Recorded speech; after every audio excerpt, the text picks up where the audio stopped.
What's up, Diesel family?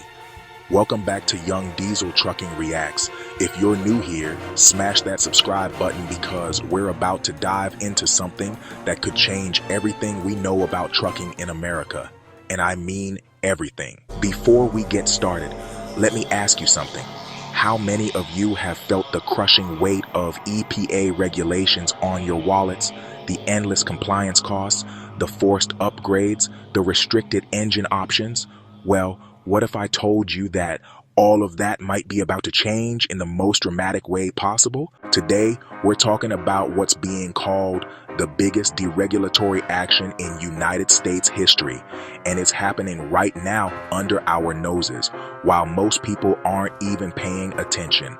But we are, because this affects every single one of us behind the wheel. The Environmental Protection Agency, under Administrator Lee Zeldin, has just dropped a bombshell that has the potential to wipe out 16 years of greenhouse gas emission regulations. 16 years. That's everything from the Obama era through Biden, potentially gone.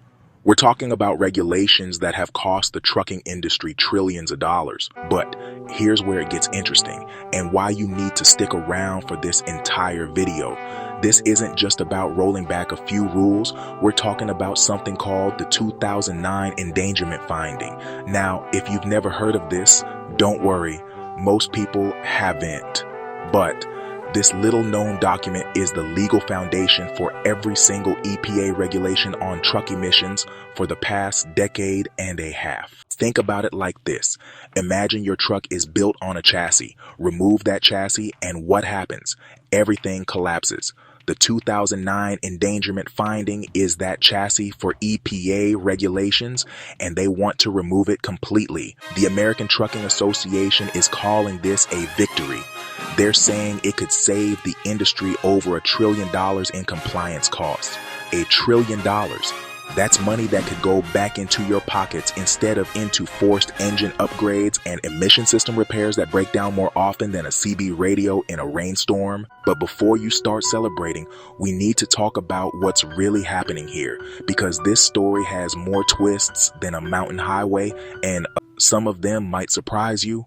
First, let's talk about the Supreme Court. Recent rulings have essentially told the EPA that they can't just make up regulations without clear permission from Congress. This is huge. For years, the EPA has been expanding their authority, interpreting laws in ways that give them more and more power over our industry. The Supreme Court just said, not so fast. This legal shift is what's giving the current administration the ammunition they need to go after these regulations. They're not just rolling back rules, they're questioning whether the EPA ever had the authority to make these rules in the first place. Now, here's where it gets really interesting.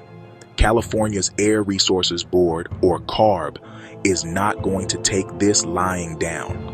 California has always been the strictest state when it comes to emissions, and they're preparing for a legal war. This isn't going to be settled quietly in some Washington office.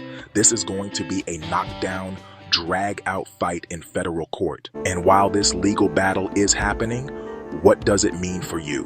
What does it mean for the driver who's been dealing with DEF fluid problems, DPF regeneration cycles, and SCR system failures? What does it mean for the owner-operator who's had to choose between buying a newer, compliant truck or going out of business? Here's what we know so far. If this deregulation goes through, it could mean several things. First, truck manufacturers might be able to offer simpler, more reliable engines without all the emission control systems that have been causing headaches for years. Second, the cost of new trucks could come down significantly without all the expensive emission technology. Third, maintenance costs could drop because you're not dealing with complex systems that break down regularly. But, and this is a big but, this is just the beginning of the process. The EPA has to go through what's called a rulemaking process. This involves public comment periods, environmental impact studies, and legal challenges. This could take months or even years to fully play out. And during all of this, you gotta ask yourself, what's the real motivation here? Is this genuinely about reducing costs for truckers, or is there something bigger at play? The current administration is clearly taking a different approach to environmental regulation than the previous one, but the trucking industry has been caught in the middle of these political battles for decades. Let me tell you about someone who's seen it all. Dan Carroll, an 80-year-old trucker with 63 years of experience behind the wheel. Dan has watched this industry change from the days when truck stops were family-owned businesses that actually cared about drivers, to today's corporate chains that treat truckers like just another customer. Dan's story is important because it reminds us that behind all these regulations and political battles are real people trying to make an honest living. When regulations force up the cost of trucks, when emission systems break down in the middle of nowhere, when compliance costs eat into already thin profit margins, it's drivers like Dan who feel it first and hardest. The video I watched showed Dan at one of the few remaining mom-and-pop truck stops in Iowa. These places are disappearing fast, replaced by chain restaurants and corporate fuel stops. It's a perfect metaphor for what's happening to our entire industry. The personal touch, the understanding of what drivers actually need, is being lost to corporate efficiency and regulatory compliance. This brings up an important point about these EPA regulations. They don't just affect the trucks we drive or the fuel we burn, they affect the entire ecosystem of the trucking industry. Small businesses that can't afford to comply with new regulations get pushed out. Independent operators who can't afford the latest emission compliant trucks are forced to quit. So when we talk about rolling back these regulations, we're not just talking about technical specifications and emission levels. We're talking about the future of trucking as we know it. Are we going back to a time when the industry was more accessible to the little guy? Or are we just trading one set of problems for another? Here's something else to consider. The EPA claims that removing these regulations will eliminate over $1 trillion in hidden costs. That sounds great, but where are those costs really coming from? Are they legitimate compliance expenses that serve no purpose? Or are they investments in technology that, even if flawed, are trying to address real environmental concerns? I'm not here to tell you what to think about climate change or environmental policy. That's not what this channel is about. But I am here to tell you about the real-world impact of these policies on truckers. And the reality is, many of the emission control systems we've been forced to use have been unreliable, expensive, and have caused more problems than they've solved. How many of you have been stranded on the side of the road because of a DPF issue? How many have had to spend thousands of dollars on SCR system repairs? How many have dealt with reduced fuel economy because of emission control systems? These aren't theoretical problems. These are real issues that affect real drivers every single day. The American Trucking Association's support for this deregulation isn't surprising. They've been dealing with complaints from their members for years about the cost and reliability of emission control systems. When your members are telling you that regulations are hurting their ability to operate profitably, you're going to support efforts to reduce those regulations. But here's what concerns me about this whole situation. The trucking industry has always been at the mercy of political winds. When Democrats are in power, we get more regulations. When Republicans are in power, we get fewer regulations. But the trucks keep rolling and drivers keep trying to make a living regardless of what's happening in Washington. What we need is consistency and predictability. We need regulations that make sense, that are based on real world conditions, and that don't change every time there's a new administration. Whether you're for or against environmental regulations, I think we can all agree that the constant back and forth isn't good for business. So what happens next? The EPA has announced their intention to revoke the 2009 Endangerment Finding. But, that's just the beginning.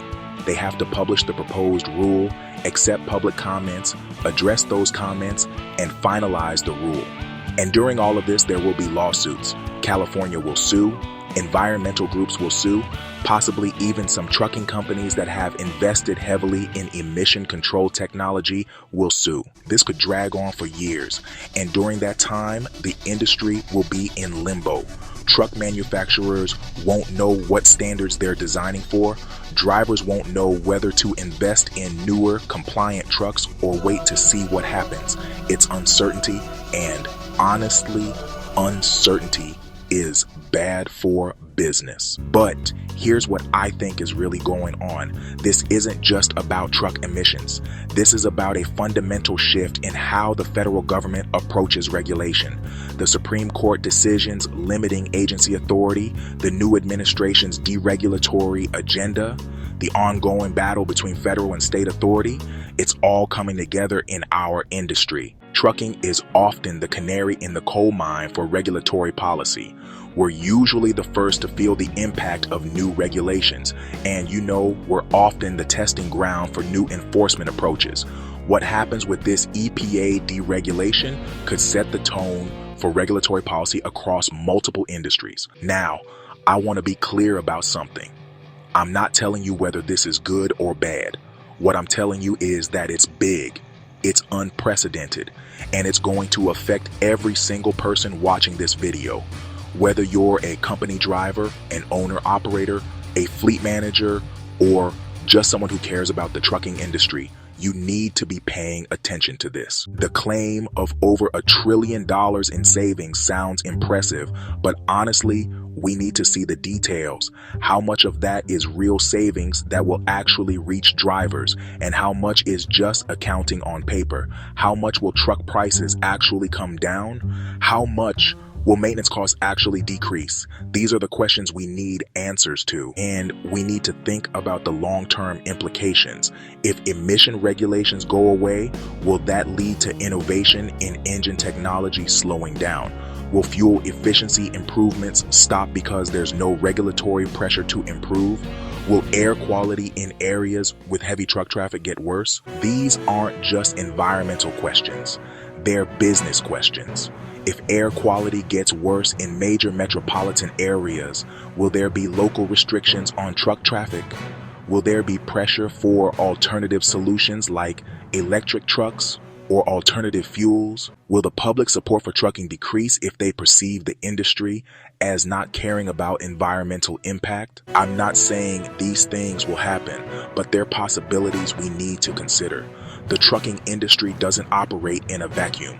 We're part of a larger society, and public opinion matters. If the public sees trucking as an industry that's fighting against environmental protection, that could have consequences for things like infrastructure funding, highway access, and regulatory support in other areas. At the same time, we can't ignore the real problems that current regulations have caused. The unreliability of emission control systems isn't a minor inconvenience. It's a major operational issue that affects safety, profitability, and driver satisfaction. If rolling back regulations leads to more reliable trucks, that's a real benefit that could improve safety and reduce costs. The bottom line is this: we're in the middle of the biggest change in trucking regulation in decades. This could fundamentally alter the landscape of our industry.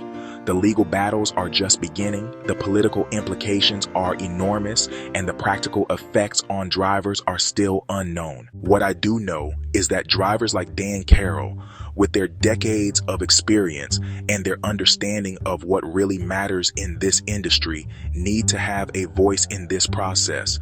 The people who are actually behind the wheel, dealing with these regulations every day, need to be heard above the lawyers and lobbyists and politicians. So here's what I want you to do. First, stay informed. This story is going to develop over months and years, and you need to know what's happening. Second, make your voice heard. Contact your representatives, Participate in public comment periods. Support organizations that represent your interests.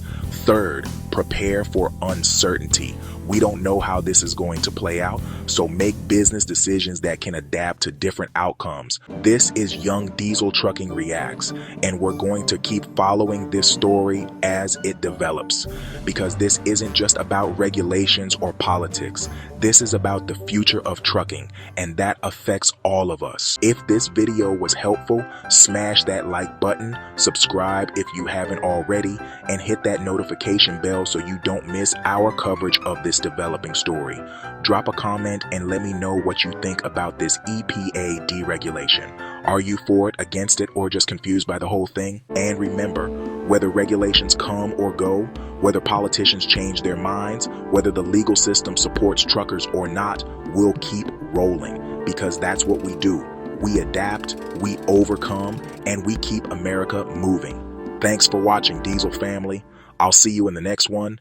Keep the shiny side up and the greasy side